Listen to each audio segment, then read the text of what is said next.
Hidup ini adalah cermin dari pikiran dan perasaan kita. Apapun yang kamu pikirkan dan rasakan berpengaruh pada apa yang terjadi dalam hidupmu. Ketika semua impian yang kamu impikan itu sebenarnya bisa menjadi kenyataan, hanya saja butuh pemahaman dan pendekatan yang tepat. Dengan mengubah cara kamu berpikir dan merasakan, kamu bisa membuka potensi besar. Assalamualaikum warahmatullahi wabarakatuh. Halo semuanya, perkenalkan nama saya Muhammad Hasan Al-Fatih.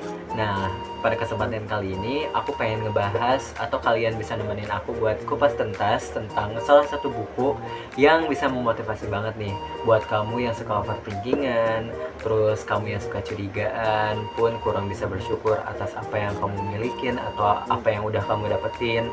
Nah, untuk sekarang ini adalah buku yang pengen aku bahas. Namanya atau judul bukunya ialah The Secret. Dimana The Secret ini adalah buku karya Rhonda Byrne ya, yang membahas rahasia-rahasia aspek kehidupan. Seperti judulnya ya, The Secret artinya rahasia. Nah, maka dari itu mari kita kupas tuntas tentang buku yang membahas tentang.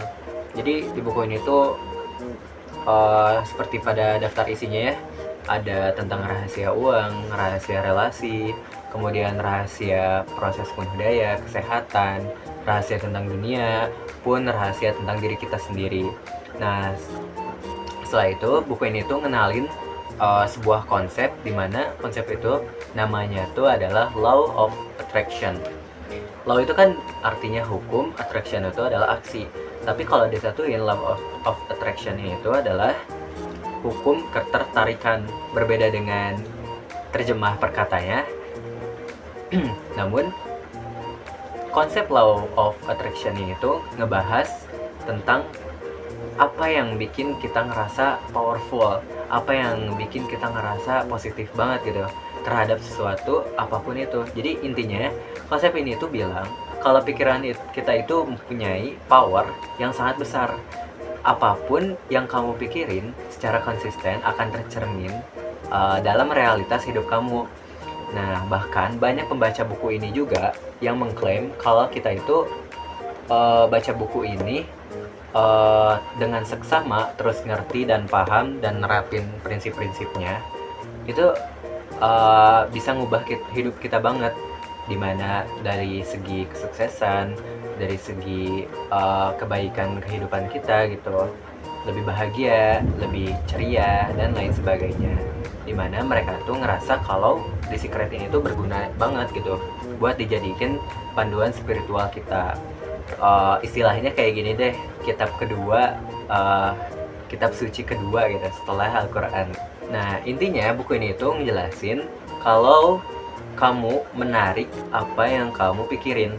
Jadi istilahnya gini, kalau diilustrasikan, kita itu berbicara mengeluarkan gelombang suara ya, pun dengan pikiran itu juga ketika kita memikirkan sesuatu mengeluarkan sesuatu yang namanya frekuensi. Kita ibaratkan dengan frekuensi ya, baik itu ketika kita memikirkan hal yang positif, maka frekuensi yang kita keluarkan juga adalah frekuensi yang cukup tinggi. Pun kalau apa yang kita pikirin itu adalah pemikiran negatif, ya frekuensi yang bakal kita pancarkan keluar itu adalah frekuensi yang cukup rendah. Jadi ibaratnya kayak kalau kita lagi punya positive thinking atau pikiran positif, kita tuh bawaannya sedikit ceria dibandingkan ketika kita yang mikirnya selalu negatif, selalu curiga atau suzon kepada orang lain itu kita sering ngerasa cemas, kita sering ngerasa lemas, terus khawatir atau takut akan sesuatu itu terjadi kepada kita, takut akan ada sesuatu yang terjadi, akan sesuatu yang datang, akan ada sesuatu yang buruk datang kepada kita tuh. Terus Rhonda sendiri bilang, Rhonda Byrne, kalau hukum alam semesta ini tuh bekerja seperti magnet, dimana pikiran-pikiran kita itu menarik frekuensi yang sejenis dengan apa yang kita pikirin. Contohnya gini, kamu memikirkan tentang suara yang kamu dengar dari luar rumah ya, luar kamar. Nah, saat kamu memikirkan tentang suara itu, kamu tuh terfikirkan dengan orang yang kamu benci. Kita ibaratkan adalah orang yang kamu benci itu misalkan orang yang suka ngerepotin kamu, dimana karena kita ingatnya kepada orang yang, atau kita mikirnya itu kepada orang yang kita benci, nah maka pikiran kita akan selalu tertuju kepadanya, sehingga mati-matian kita itu tidak ingin berurusan, tidak ingin bertemu dengannya, karena kita terlalu memikirkan orang yang kita benci dan pikiran kita tertuju pada orang tersebut. Alhasil, ketika kamu keluar rumah, ketika kamu membukakan pintunya, orang yang ada di luar rumah itu tuh adalah orang yang kamu benci. Jadi itulah law of attraction itu, hukum tarik menarik, dimana ya apapun yang kamu pikirin itu bisa menjadi suatu realitas dari idealis belaka.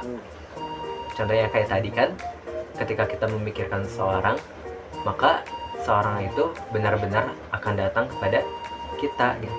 Jadi daripada mikirin pikiran-pikiran yang negatif, akan lebih baik kita memikirkan hal-hal yang positif. Kemudian kenapa hal tersebut bisa terjadi? Seperti pembahasan konsep law of attraction sebelumnya, kamu menarik apa yang kamu pikirin.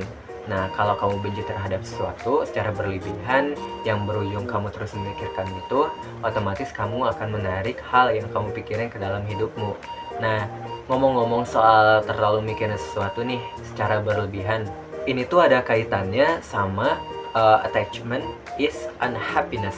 Artinya, ketertarikan itu adalah ketidakbahagiaan, dimana ketika kamu sedang memasuki fase ketertarikan ini pada hal-hal yang sifatnya duniawi seperti uang, terus ada status sosial, kemudian hubungan asmara ataupun jabatan.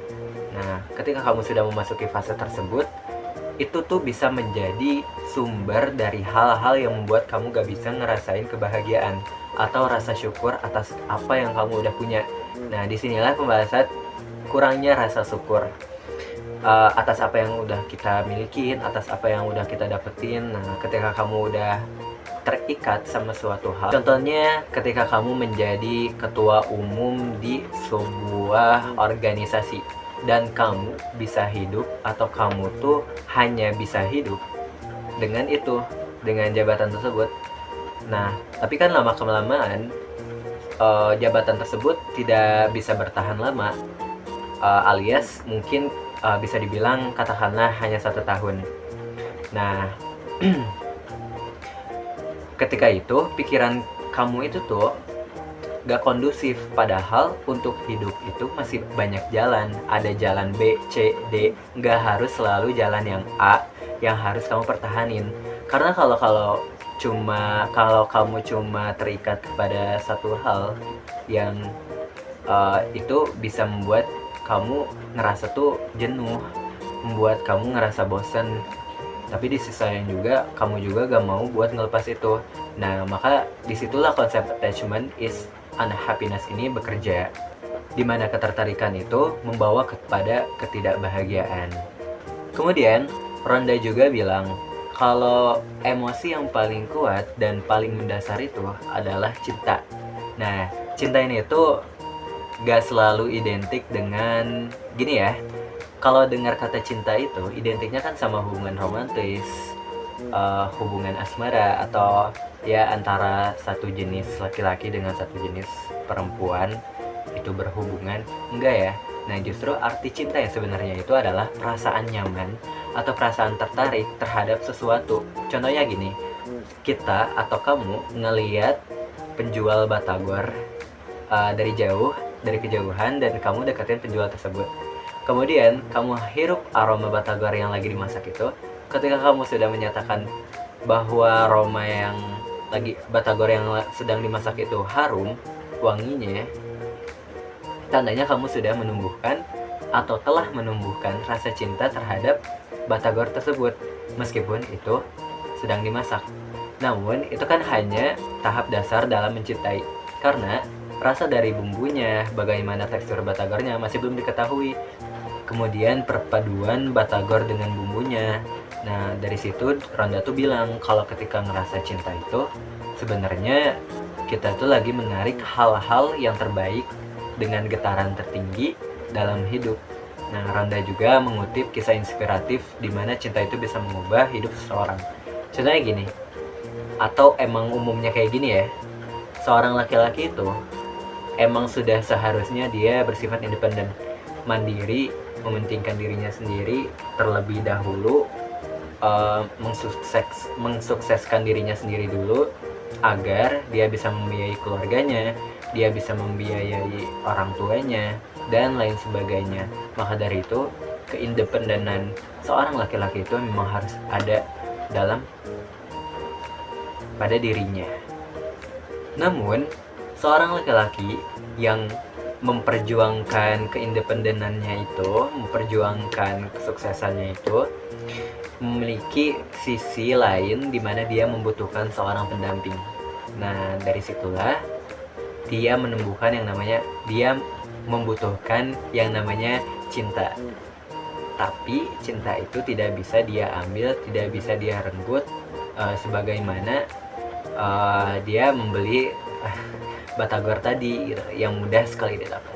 Nah, karena itu hanya cinta dalam hal ketertarikan, dalam hal suka saja, bukan berarti mencintai yang tahapan lanjutan, tahapan yang sangat dalam. Karena seperti tadi ya, cinta itu adalah perasaan paling kuat dan mendasar.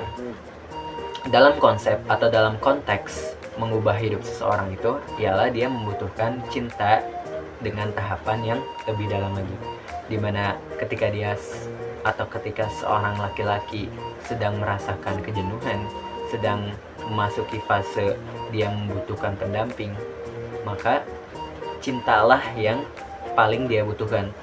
Dan ketika dia sudah mendapatkan cinta tersebut, bisa jadi, bukan bisa jadi lagi ya, mungkin ini emang sudah faktanya, dia telah mengubah hidupnya. Yang awalnya dia hidup secara mandiri, sendiri, kemana-mana tidak ada yang menemani kecuali teman-teman lelakinya atau teman-teman sejenisnya, pun di sana juga mungkin ada teman perempuannya, namun masih belum bisa dikatakan ya, dengan yang namanya pendamping ya. Nah, tapi ketika dia sudah menemukan cinta tersebut, maka terubahlah hidup seorang karena emosi cinta ini. Nah, selain ketiga poin yang sudah aku sebutin tadi seperti law of attraction, terus attachment is unhappiness, kemudian terakhir yang cinta adalah emosi yang paling kuat dan mendasar ya. Nah, di sini juga di buku ini di daftar isinya ya udah jelas gitu. Ada proses penuh daya, kemudian ada rahasia uang, rahasia relasi, rahasia kesehatan yang udah aku sebutin tadi di awal, dunia, diri sendiri, terus rahasia kehidupan. Nah, ini itu setiap rahasia-rahasia yang diungkapin sama Ronda Byrne tuh mengsatu konsepkan dengan konsep yang udah aku jelasin tadi, yaitu konsep hukum law of attraction tadi, dimana semuanya itu ada pada mindset kita, ada pada pikiran kita, dimana pikiran positif lah yang paling bekerja untuk menuntaskan semua rahasia-rahasia ini. Dimana kita ingin mendapatkan uang yang banyak, kita perlu pikiran yang positif. Ketika kita ingin mendapatkan relasi yang luas, kita perlu menumbuhkan pikiran yang positif. Kemudian ketika kita ingin sehat, kita jangan berpikiran kalau kita itu gak bakal sehat-sehat, kalau kita tuh bakal sakit terus. Kalau kita merasa lemas, kita harus kuatkan diri kita harus ubah pikiran kita kalau kita tuh bakal cepetan sembuh, begitu.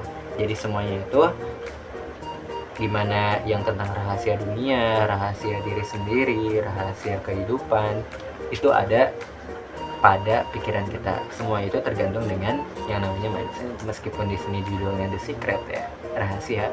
Nah, rahasia inilah yang membahas apa yang bisa mendapatkan ini semua gitu.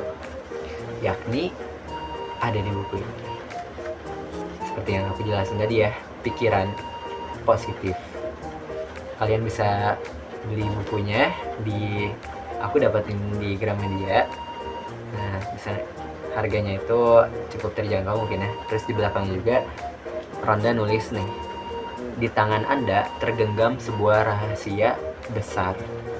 Rahasia besar ini tuh apa? Seperti yang aku jelasin tadi, satu ya, kalau aku pengen nyimpulin, rahasia besarnya itu adalah pikiran positif tadi.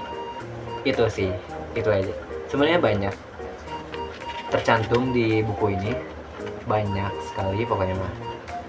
Tapi kalau disimpulkan dalam satu kata ya, atau satu kalimat, pikiran positif akan mengubah hidup kita.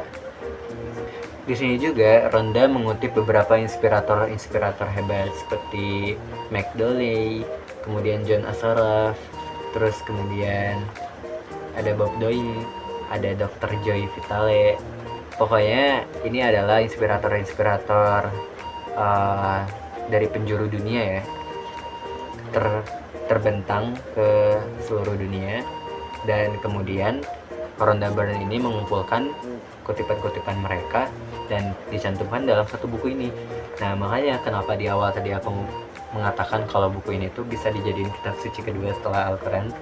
Itu adalah klaiman dari pembaca-pembaca yang udah baca buku ini ya. Mereka mengatakan hal yang demikian gitu.